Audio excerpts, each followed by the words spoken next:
Hello, welcome to my presentation on entrepreneurial integrity. Asking yourself, who are you? Thanks to our sponsors, Techstars, Venture Catalysts, and Quicken Loans, and all the team out there for helping us get this going. It's impressive. This is the first virtual version of this that's happening, I think, in about 20 Startup Week cities around the country. So definitely it's been a wild ride in these last few months, but I'm so thankful and just impressed that there are this many people showing up, because truly I think you're ready and willing to make a change. And this is what this is all about. Raising it up, raising you up, raising the city up. Detroit is on a rise. So now it's my turn to bring you some value. All right. So taken from my description, a little bit of expectation, setting you up for what we're going through today. This session is a deep dive into you. Who are you? What are your principles, beliefs, stances, and motivation? What is your business? What does it stand for? What problems does it solve? What value does it bring? If your business was a living person, what principles, beliefs, stances, and motivation would it possess? Are they the same as yours? Should they be? Let's dig deep into the persona of you and your business and get the jump on your mission statement. Our goal is to get you to define your pitch, your company's reason for being, your story and journey, and the principles and values that guide you. This is the foundation of a business and is often overlooked as done as an afterthought, right? This is Startup Week. So I want to get you guys and your business defined so that you can have that strong backbone and even stronger foundation to build your business integrity. So hopefully that sounds like what you signed up for, and you're excited as I am to find out what's going on with that. So who am I? I am Steve McLean. So Bachelor's of Science from good old EMU, worked in Detroit healthcare system for the past 20 plus years. It seems weird to think about that now, but started off as a volunteer, did research, now instructional designer, where I put curriculum together to help educate and coach and support all the good doctors, nurses, dietitians, techs, and more in our Detroit healthcare system. So shout out to them. Fantastic work that they did fighting this virus and taking care of not only our patients, but themselves and their families. So I don't know how many stories you have, but I've heard them every day, and I just know what a challenge this haul has been. So hopefully there's a bright light at the end here, because it seems to have settled down a little bit. But pay attention, be smart, we'll see what we can do. Anyway, I'm also husband and dad to two amazing girls, putting them on a path to empowerment. They surprise me and enlighten me every day. And I am also a business owner, and my business is Knowledge, Action, Success. I'm the founder and success coach, entrepreneur, podcaster, and author. So all this wasn't free. And, honestly, I feel like I'm living the dream. I'm on the journey, but it did cost a little bit at the beginning, and hopefully I can share that experience where you won't have to pay as much. But what did it take to get me here? So here's a little bit about my story. So growing up, I was a shy and introspective kid, and it's kind of funny to even think about that now. But I was afraid to take chances and make decisions, because what would happen if I failed? Was it worth it? I'm going to fail. I don't know. So it was, let me paint this picture for you.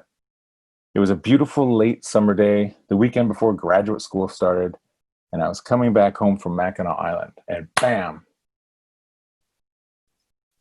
It was another sunny day, now into the fall. My feet hit the floor, I pet the dog, and think that was the weirdest and most vivid dream I ever had.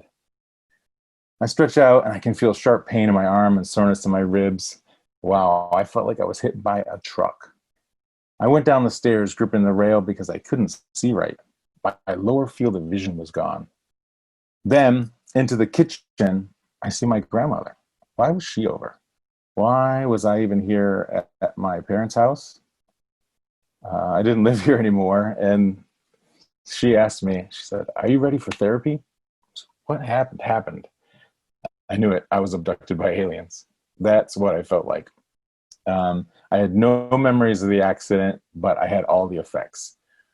So overcoming the obstacles that we all face might be story enough, but this serious car accident really changed my life. But here's the kicker. It changed my life for the better. Fortunately, recovery worked in my favor. I worked hard at PT, OT, speech, and my own therapy of karate and rollerblading. I was actually getting into the best shape of my life. But the strangest thing was that I had lost all of my inhibitions. I was in the hospital and said and did what I wanted to while I was there recovering. And I got home and it wasn't much different there. But some of those stories that I've been told about at the hospital are pretty embarrassing. I don't really have any recollection of them. So if I met you and you were there, I apologize. But the good thing about losing your inhibitions was that now you're not really afraid to try something new. I wasn't afraid. I could try something new. I was willing to work hard at it, and I was going to take a chance because I knew the outcome would outweigh the fear. So I ended up working hard to recover, and I ended up going to England that following year by myself to meet up some friends, and I enrolled in a community college to see if I could handle education and hold a GPA, and I did great. And I met my future wife. What had I been doing my whole life?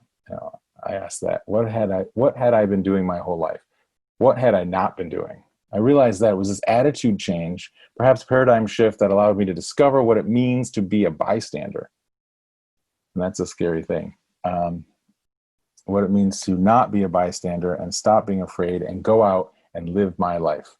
A few years after this, I knew that I needed to take my experience and my passion and turn that into a service, which eventually became my business, Knowledge, Action, Success. So that's it. That's my story, how my journey from a car accident woke me up. And from there, I realized what I needed to do. And now I'm trying to bring that to you. But let me ask you this. What's your story? Everybody's got a story. And there are fantastic presentations going on all week long about how to tell a story, how to tell a business story. Pay attention to those, follow them. I think there's a lot of good knowledge out there.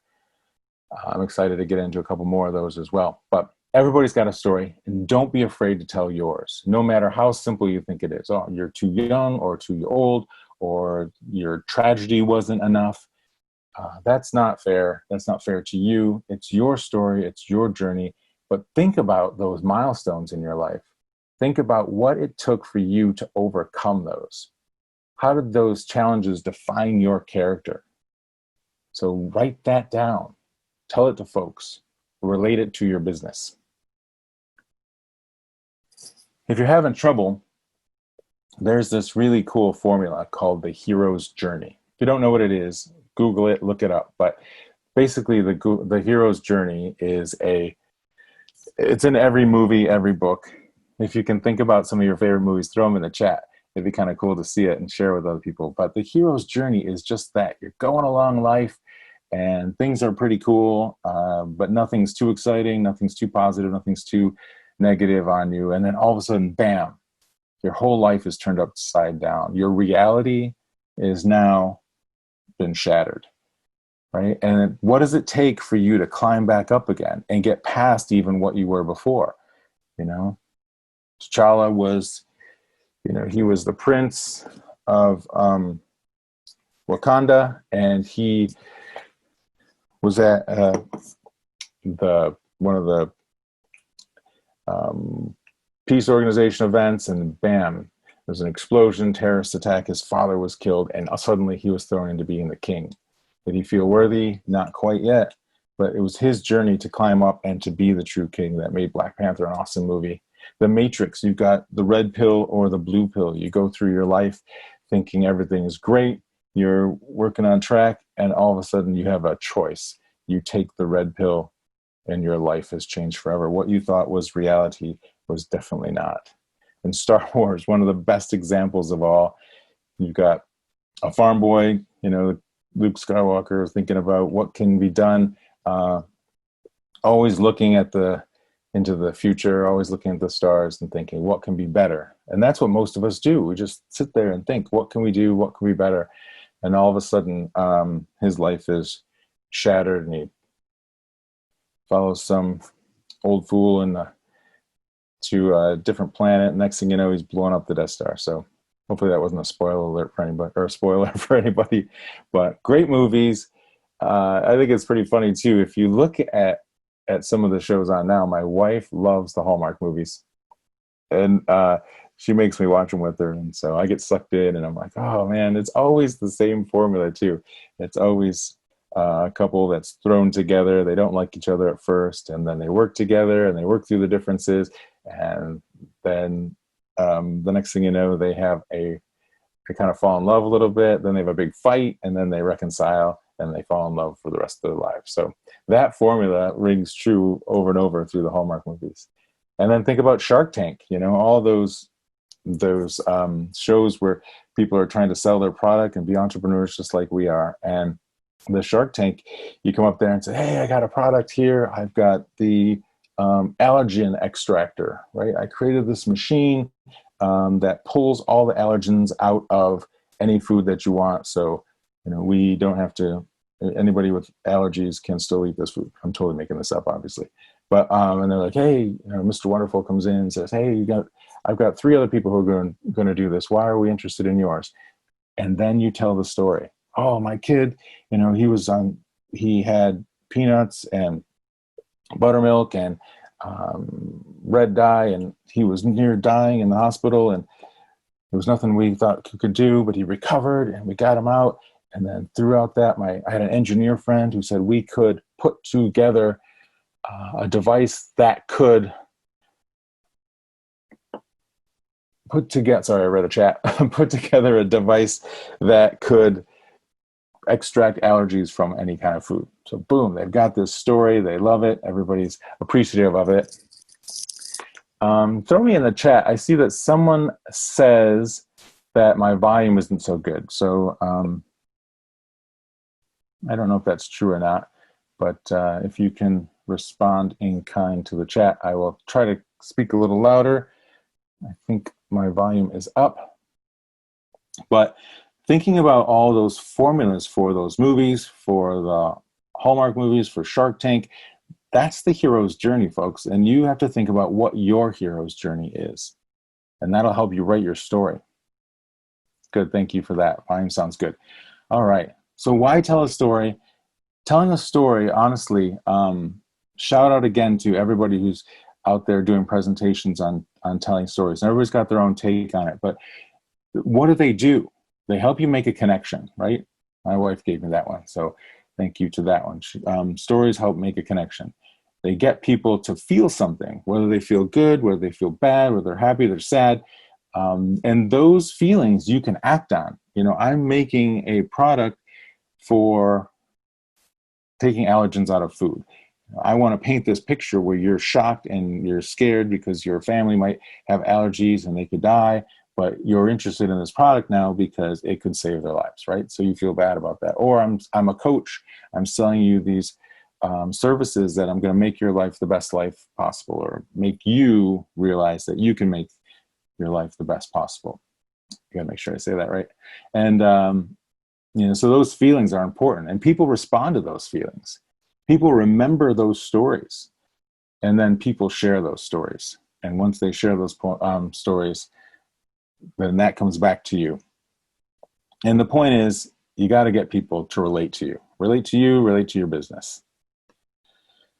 So why tell a business story? I got this from Forbes. It's a nice article here. And I put together a user guide for you. I'll send you the details. I'll put them up in a slide at the end. But based on this presentation, that's what I do. I make user guides and educational material. So I put one together for you for this presentation as well. But why tell a story? Storytelling is a powerful business tool and a skill that every business building a powerful and lasting brand should master, right? So it helps position you. It helps you convey that purpose and Businesses with purposes are the ones that ultimately stand out and capture consumers' hearts and wallets. So just think about that. Do you want to go in and make money and get out? Is that your goal? No judgment at all, but that's something that you might want to do as a business. I want to make a lot of money, and you go in and do that. Or you have a mission, and your mission is, I want to help people. I want to solve a solution, solve a problem and make a solution for that. So thinking about those things, what's your story come up around that? And the point is to get people to relate to you and your business. All right. This whole presentation came out because I've been working with my co-author, Michelle, and she and I have been writing a book on empowerment for our kids, for our girls, how to get them through life as successful, confident young women who can go through life and intentionally plan out their success, what their destination is, what their journey is. And our first go at this was kind of lecture based, and we said, hey, this and that. But in our focus groups, all the kids came back and said, you know what, we want a story. You lost us at the lecture. And so now we're going back through and writing story for each of these sections here to teach it through storytelling. And that's what I want you to do. I want you to think about yourself and your life, not your business, but you. Think about yourself and your story and your life. What do you look like? Is that what you want to look like in your story? What's your attitude like? Is that what you want to be? We all know those people who have that negative attitude, or those people who have that positive attitude. And how do they make you feel? Is that, you want to be that kind of person. You want people to come around you and feel good. And you don't want people to say, oh, negative, or feel negative, or have you paint that downer kind of picture. How do others see you? Ask, find out, is this how you want them to see you? Those negative people may not even know that they're negative, but it's good to find out. I have some good friends that helped me out, and sometimes I come off as a little arrogant maybe, and they don't mind telling me and I appreciate that. I could get mad at them, but I respect it. And so I kind of look at that a little bit closer and try not to be. I don't mean to be, but sometimes I didn't even know. But then ask yourself, are you a victim in your story? Are you the hero? Or even worse, are you a bystander? Right? The victim can overcome that, and they have a champion story, right? The hero is the person who came through and overcame being a victim. But the bystander is the person who just stands there and looks and always wonders and always hopes. That scares me the most. And I was that for a long time. It's weird to say thanks to the accident that I got past that, but I'll take it. Now think about your business. If you could make your business a person, a character in your story, ask those same questions. Those are the tough questions, right? How does your business fit into your story and your life? What problem does it solve? That's the big ideas behind a business. But then ask yourself, what does your business look like? Is this what you want it to look like? How do others see your business? Is this how you want them to see it? Are you someone who's going out there and hunting elephants for their tusks? That's not looked on very good lately in society, right? And then how does it fit in socially? In social media, how are you looked at? Facebook's got a little bad rap lately. And how do they want to come out and look positive in the social media? And then ask yourself, does your business create victims, heroes, or consumers? Right? You want consumers will buy your product, that's great. Heroes will come out better because of the product or services that they've got, and victims maybe because of the things you are making other people suffer. So that's something you might not even be overly aware of, but pay attention to that stuff. And then write your characteristics down for your business.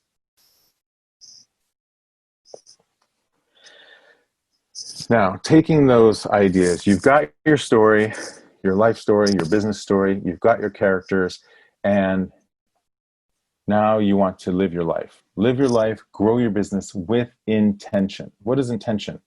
You've got a mission in mind. You've got a goal in mind. Earl Nightingale, right? People with goals succeed because they know where they're going. That's powerful, right? Be empowered. This is the seeds that I'm trying to give my girls, my kids. Be empowered. Know where you're going. Live your life with intent.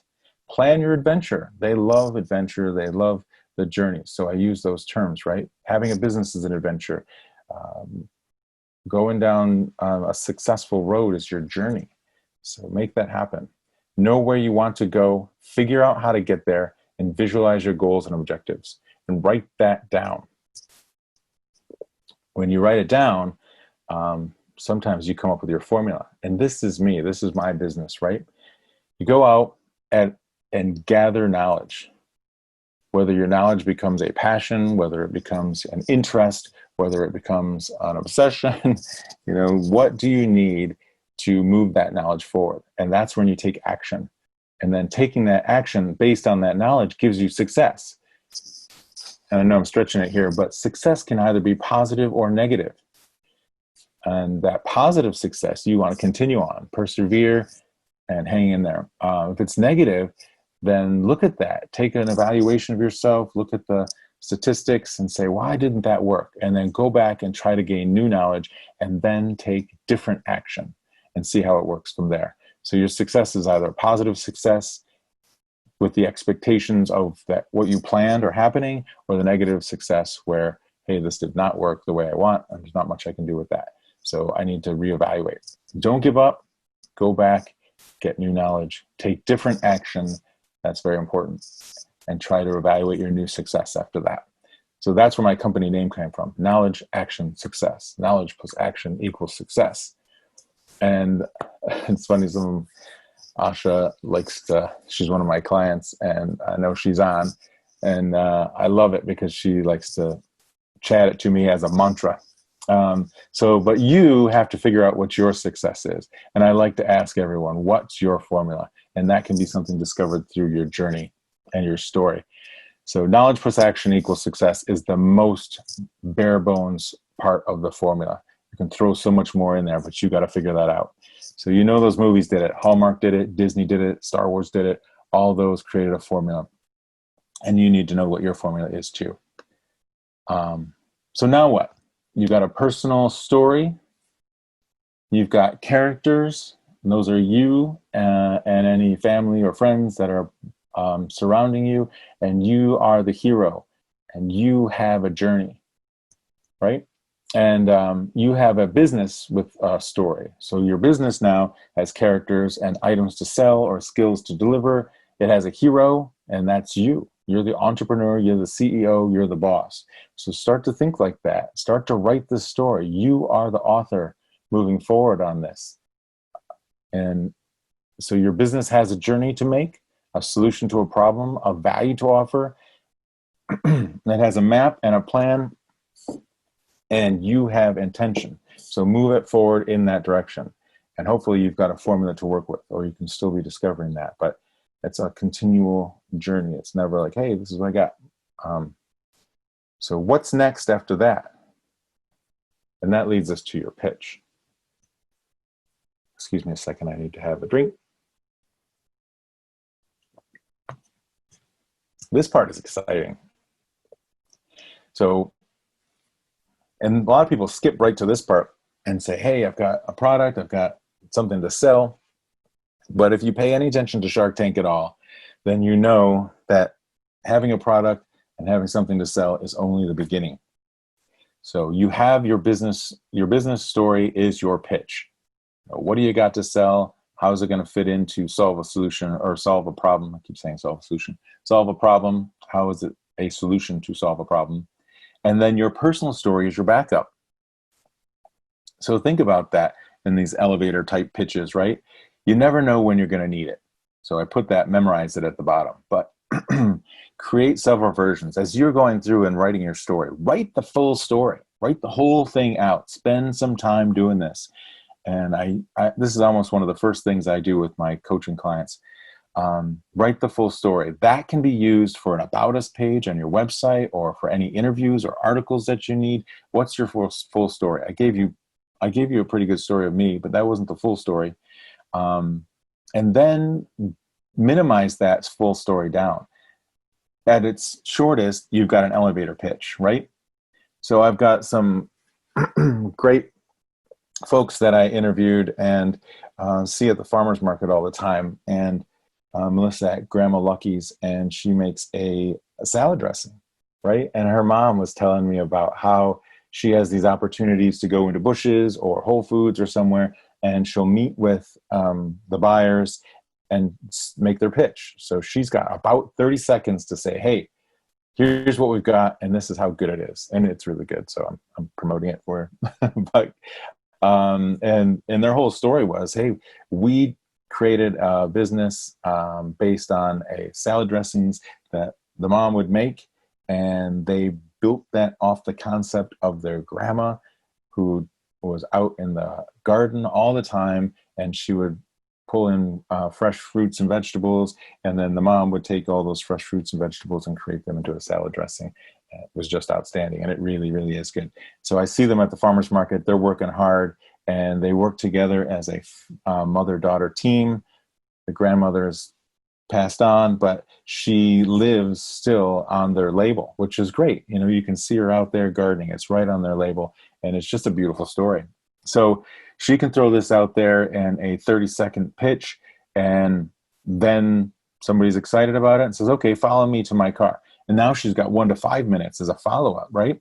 So the 30-second is what you got to do and get that down and try to get in. So then the follow-up, you can discuss a little bit more, and then, all right, great, I'm interested in your product. Can you give a presentation, bring some samples, all that good stuff to a board meeting on Wednesday? Now, boom, you're in.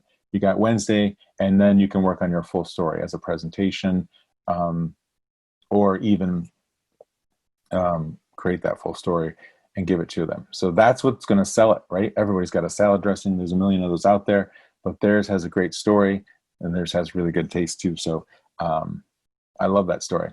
Anyway, that's coming out soon in one of my podcasts, my interviews, their whole story about that. Love it. Anyway, when you've got your pitch down, memorize it, because you never know when you're going to need it. I was doing taxes a year ago or so, and the tax guy was like, oh, you got a business? What are you doing? And he just threw me right in the spot, and I just kind of froze up, and I was like, and if I had my pitch a little bit better memorized, I would have been a little more able to sell it. But, you know, I'm working on it. All right. So what does that lead us? So your pitch now and your story and your business story all can lead you to a mission statement. And so write a mission statement. What is a mission statement? That's a formal summary of the aims and values of a company, organization, or individual. Why is that important? Because it sets expectations. How is it different from your business plan? Well, the business plan is all the details, right? The finance, the budget, the instructions. That's how to run the business. The mission statement's much more brief. That, like my mission statement, I made it simple: to offer massive value through coaching, resulting in defining an individual's definition of success and empowering them to reach that through discovering their own personal formula for success, right? It's short, it's sweet, and it takes my story and builds it into discovering what that formula for them is, what the formula for success is. So a mission statement is you're living an empowered life because you've got that intention, you've got that mission, you can see where you're going, and that's what you want. So you want to have that mission statement for your employees, you want to have that mission statement for your customers. They can see where you're going with intent, and they're ready to follow you on it. So write out that personal mission statement for you as an individual, as a person. Where do you want to go in your life? Where do you want to be? And tell your kids that too. Have them have a mission statement. Have them have an idea. It can change. That's cool. But, they have to have some intention. Realize where they want to go. And then obviously write out your business's mission statement so others can see it, you have expectation, and you live it. And what does that lead us to? Integrity. So what is integrity? Right? The idea of integrity is live with honesty and keep your promises. Deliver on those expectations. Show compassion and sympathy and empathy towards others. Follow the personal mission statement for your life. and then maintain dedication to your values, right? So integrity is living your mission statement. What is the business integrity? And people often define integrity as doing the right thing, even when no one else is around, right? Having a plan and following through on it, set up those expectations and deliver, and having a mission statement and pursuing it in detail. I got this great story that my wife just told me. I got to be careful a little bit about it, but she sells cars, and she is fantastic. She does a great job on her approach, and she had a call up from a woman in Kentucky, and they're chatting back and forth, and she found the car. The lady was really interested in a pre-owned. She sold the car, and the lady was all excited, and she said, I need this car down here as soon as I can get it. So tell me when it's ready, and I'll order the flatbed truck. I'll have that company come and deliver it and drive it down to me here in Kentucky, right? So she hasn't seen it. They haven't met or anything like that. It's all an internet or a phone up or something like kind of lead like that. So my wife goes out, the car's washed and cleaned and all that, and she sits in it, turns it on, makes sure that everything looks pretty good before she sends it off, and boom, all of the warning lights go off, every single one of them. And she said, whoa, what's going on? I can't send this down like that. So she has her service folks take a look at the car, and the service guy comes back and says, hey, an animal chewed one of the cables here, and it's setting off all the electrical in the car. And she goes, oh no, what am I going to do? This lady wants her car right away. She's trying to get the flatbed truck to come and pick it up, and she's very anxious, and I don't want to lose the sale. So the service guy was great, and he came up and said, okay, we've got two solutions here. We can purchase a new part, or I can fix it. I can patch it up, and it should be good, and she should not have to worry about it from that point on. So my wife, thinking about how she wants that, or it's a pre-owned car, fixing it would be okay, get it down to her fast enough, but getting a new part would be probably more of the right thing to do. So she has a brand new piece, and there's much less likely to go wrong with it. So she sucks it up, calls the lady, and says, hey, unfortunately, I got some bad news. An animal got in and chewed up your cable, and now your car is delayed. So the lady was so appreciative that she was honest and forthcoming and told her exactly what was going on. She said, cool, I understand. That works great. Order me the new part. I'd appreciate that. And they did. They fixed it, and it came maybe a day or two early. And then the funny thing about it all, how my wife was held up her integrity and the integrity of the dealership, was that the flatbed company probably delayed 3 times, she said. And they kept calling and saying, oh, our truck is broken, or this or that. And they kept making these excuses. And then all of a sudden they couldn't speak English. And they had spoken English to my wife before. So the integrity kind of fell through on their part. But it's kind of an interesting story. So I'm really proud of her for that, and for showing the integrity there and getting the business and the dealership to look great, and to winning the trust of her client and getting her the delivery of the car, which she did get. And now they just kind of send each other funny memes back and forth, and have built a pretty good relationship, even though they never met anybody, or met each other, sorry. So good story. Keep that kind of concept in mind with business integrity. All right, so have that mission statement and pursuing it in detail. All right, coming up on the summary. So where are we at with this? What have we got so far? So what do I want you to do? I want you to write your story. Know who you are and what you have to work with. Tie your story to your business, share it with others, and make it part of your pitch. I want you to go forward and make a mission statement. Know your company and its direction. Know its story and what problems it can solve. Right? Discover your formula for success. And that's where you have an opportunity to work with other people and find out their formulas. Pay attention, because people have done this before you. And if they've done it and they've had success, more than likely you can do it, and you can have success as well. Maybe it's an opportunity for you to get a coach and help define your story, help define your mission statement, help figure out what your formula for success is, and then follow it with integrity. Right? Here's the call to action. I mentioned before, I put together a user guide for you and a free Detroit Startup Week 2020 user guide. So you can go to my website, knowledgeactionsuccess.com, and click the link for contact and send me an email, or you could just email me at either contact@knowledgeactionsuccess.com or steve@knowledgeactionsuccess.com, and put DSW 2020 in the subject line, and then in the body of it, put free. You'll want the free DSW 2020 user guide, and I will excuse me, I will email that to you. And then I would really like it if you guys could go out and check out my podcast. I just launched the promo, so the promo's out there. There are about 15 other podcasts in queue waiting for me to edit and publish. I'm trying to get those out once a week, but I kind of jumped onto this first to get this presentation done. But I would love it if you could check out the promo. It's only 4.5 minutes, but gives you intention and sets up your expectations to find out what my podcast is going to be all about. So there's coaching from me, and there's interviews with successful people, and we discover what their formula for success is.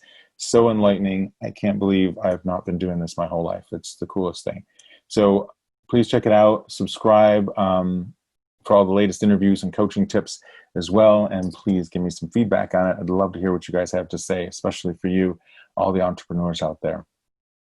And so we're coming up on time. I'd love to share this quote with you. It's one of my favorite quotes by Marianne Williamson. I think she was running for president for a bit, but honestly, this is such a cool quote. Our deepest fear is not that we are inadequate. Our deepest fear is that we are powerful beyond measure. It is our light, not our darkness, that most frightens us. We ask ourselves, who am I to be brilliant, gorgeous, talented, or fabulous? Actually, who are you not to be?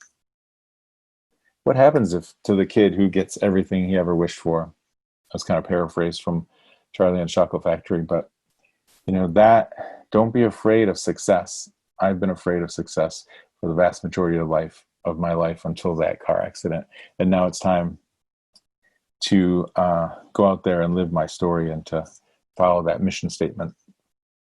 So be true to who you are, be true to your business plan and your mission statement, do what you set out to do, and be integral, and go out and tell your story. And let's make Detroit proud again. Thank you very much. I appreciate your time. You guys were great.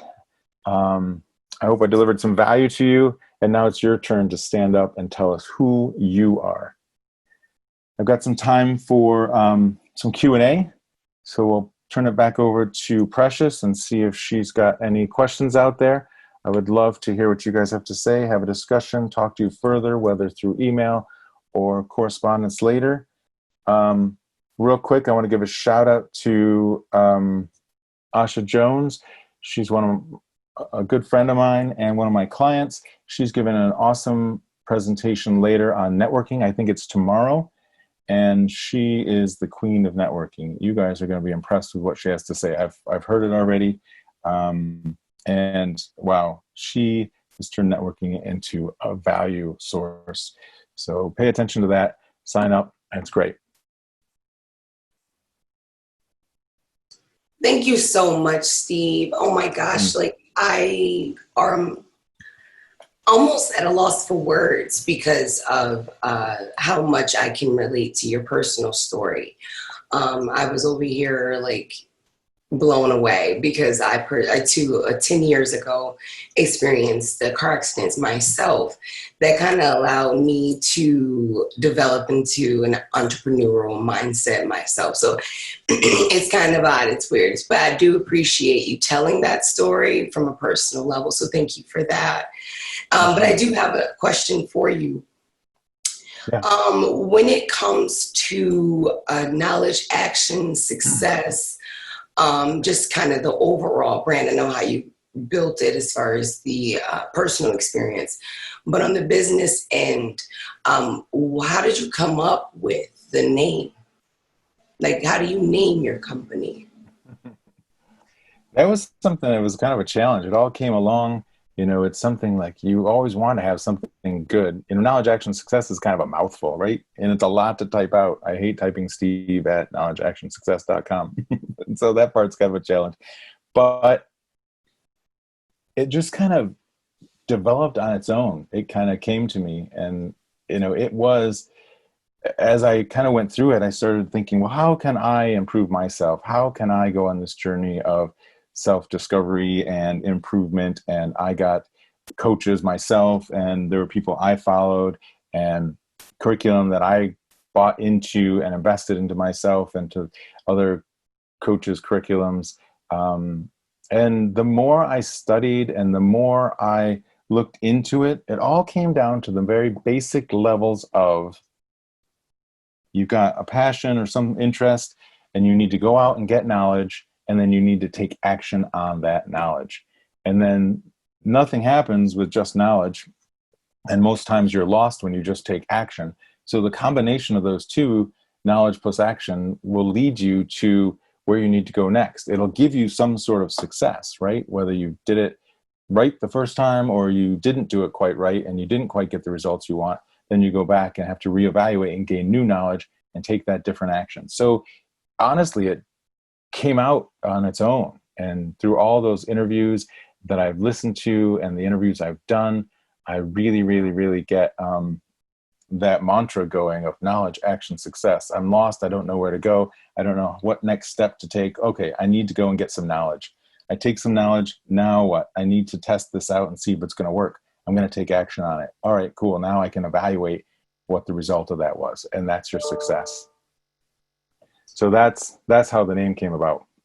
That's really cool. That honestly, that's just really cool to me, at least. That's definitely, because honestly, that's what stood out is on top of everything. That was the one question I had was like, hey, I mean, as marketing standards, I'm sure someone was like, hey, that's a long name. Have you ever, you know what I mean? But Yeah.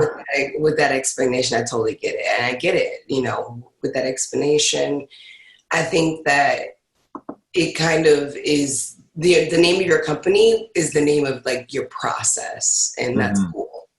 That's really cool. But I was definitely going through here seeing, you know what? I do have one more question for you as far as integrity goes. And I'm going to kind of take inspiration from the comments here. So in your opinion, what do you feel would be the best, I guess, advice that you would have for those artists or entrepreneurs or young entrepreneurs looking to get the Detroit story out, the one that has always been here, the one that's always been beautiful, and obviously locals have always greatly appreciated, but obviously, as we know, the outside perception has been a little bit more on the negative side. What would be your advice for that story? The story for? Like the Detroit. story of the Detroit, like essentially the Detroit story that we've always had, the camaraderie, the community, the things that we always celebrate during Startup Week. You know what I mean? For entrepreneurs, the one thing to me that is pivotal for entrepreneurs need community and network and support and resource. So I guess I was kind of taking inspiration from the comments because I was inspired by the final comment. We do, have great things coming along and always have had great things coming along. So as far as that story struggle getting out there, it's in you being a storyteller. I guess I was looking for some advice on that story. Yeah. Well, I see Deborah is holding me accountable. Well, I was inspired. I was inspired. No, and that's great. That's what I want. So sometimes you say things and you hope they came off the way you intended. But Detroit is great and absolutely right. And she put that in the chat. So Detroit doesn't need help being great again. But you know what? Detroit has had challenges and it's got its own story. And it has been seen almost as a victim or a challenging place, and but it is really coming back, and it's just great to see everybody coming together and pulling through. And I work downtown, and I purposely got a job working downtown so that I could be a part of it. I wanted to be a part of the city. It's a huge city, and growing up in the suburbs, a lot of people were afraid of it. And they go, oh, I don't want to go downtown Detroit. But I didn't want to be that kind of person. I wanted to be someone who would go down, have fun, be a part of it. And just by like, even my suggestion would be for those artists and people that you're commenting on, other entrepreneurs, to be a part of it. Look for these kind of events. This Detroit Startup Week is amazing. It would be really cool if we all could get together, but I think we can reach so many more people now because of it being virtual. But bringing people down there and seeing it is great. You've got people starting businesses and food businesses, and having the convening where they have in Tech Town, and they have pitch competitions, and these are all folks who are striving and thriving and making their businesses happen. So you need to search out those particular events. They're all over the place. And by getting involved, you can surround yourself by like-minded people, by other entrepreneurs, and everybody can be a part in contributing to raising up Detroit. It's already great, and we need to tell other people that it is. You're going to see, and you just drive through there, and the investments is so impressive. All the housing structure and everything that's going up. It is definitely a city on the rise again. So I definitely appreciate that. Thank you so much. Mm-hmm. And as a storyteller, it's I think one thing we all can agree on is that it's always been a story of inspiration to all. Everyone can relate to that, right? Yeah. And didn't Detroit just get another Eric Thomas, not E.T., but the right. Eric Thomas, the storyteller, and he's got a big mission ahead of him. Detroit has fantastic absolutely. Stories. Yeah, absolutely. And for the participants on the call, I don't know if you guys know who Eric Thomas is, but he's the official Detroit storyteller. Mm-hmm. That is who he is, and he's amazing at what he does. So definitely check him out and what he does. Thank you, Kat. So if you guys don't know who Eric Thomas is, I'm sure you will soon. Yeah. Is E.T. Ooh, I like that, Brenda. I don't know if you saw that, Steve. Brenda had a question, says, what do you find holds people back from defining their personal success formula? A lot of times I don't think people even stop to think about it. What does it take for me to get there? And I think that's what's important, is to take a minute and evaluate who you are. It's hard to ask those questions, right? It's hard to go and say, who am I? What do I have? And we're not taught that. All you're taught growing up basically is what your parents did. And so you learn from a legacy. And, parents are great, and my parents were great, but you tend to learn what they learned and from their parents and stuff like that. And sometimes you have to be brave and step out of that and really look at yourself and say, what can I do to get more progressive and to move forward and step out of this bystander role? And by having a deep look into yourself, what's it going to take? Am I good at learning things? Is that something I'm capable of doing? Am I an action-oriented person? I tend to be addicted to knowledge. If I can learn stuff about it, great. And then sometimes I get satisfied with that. And so my challenge to myself is to take way more action and on that knowledge. And so as I start to think about that and start to work with coaches and other people, that helps to develop what you're best at. And so you can create your own formula. Everyone has their own personal formula. But what I like to do as a coach is help you visualize your success, where you want to be, and then reverse engineer and figure out how to get there. And by doing that, you follow the steps, and those steps become your formula. So great question. Love it. Yeah, that was awesome. It's interesting because I feel like we got a question while you were answering that question, and then you were still answering, and I felt like you kind of answered the second question because we had Azara come in and say, I love ET. How do you narrow down your focus if you have a lot of different talents and or goals? Oh my And God. then you kind of followed up Yeah. with, you kind of, you figure out what you want to see, how you want to see yourself. I mean, what you want to see in your future. And then you reverse engineer. I like that you followed up Mhm. with the reverse engineer. Yeah, that's tough though, because there's so many entrepreneurs that have so many ideas. What do you do? How do you narrow that down? And you just have to prioritize. You have to say, this is what I need to do. This is what I want to do. And then put your efforts into that. You can still write down the other ideas and come back to them. But it's a challenge because, a lot of people are out there trying to make money. How can I um, supplement what I'm trying to do? I can get this quick job on the side and, set that business up. But does that really justify the means of what you're trying to do and where you're trying to go? That's kind of an important thing to look at. Absolutely. Absolutely. That's awesome. See, thank you. I appreciate you, Azara. I do also, Joyce, I saw that having confidence is key. She says, what are your strategies to overcome the moments of doubt and insecurity? Yeah, that's hard. We all have those, right?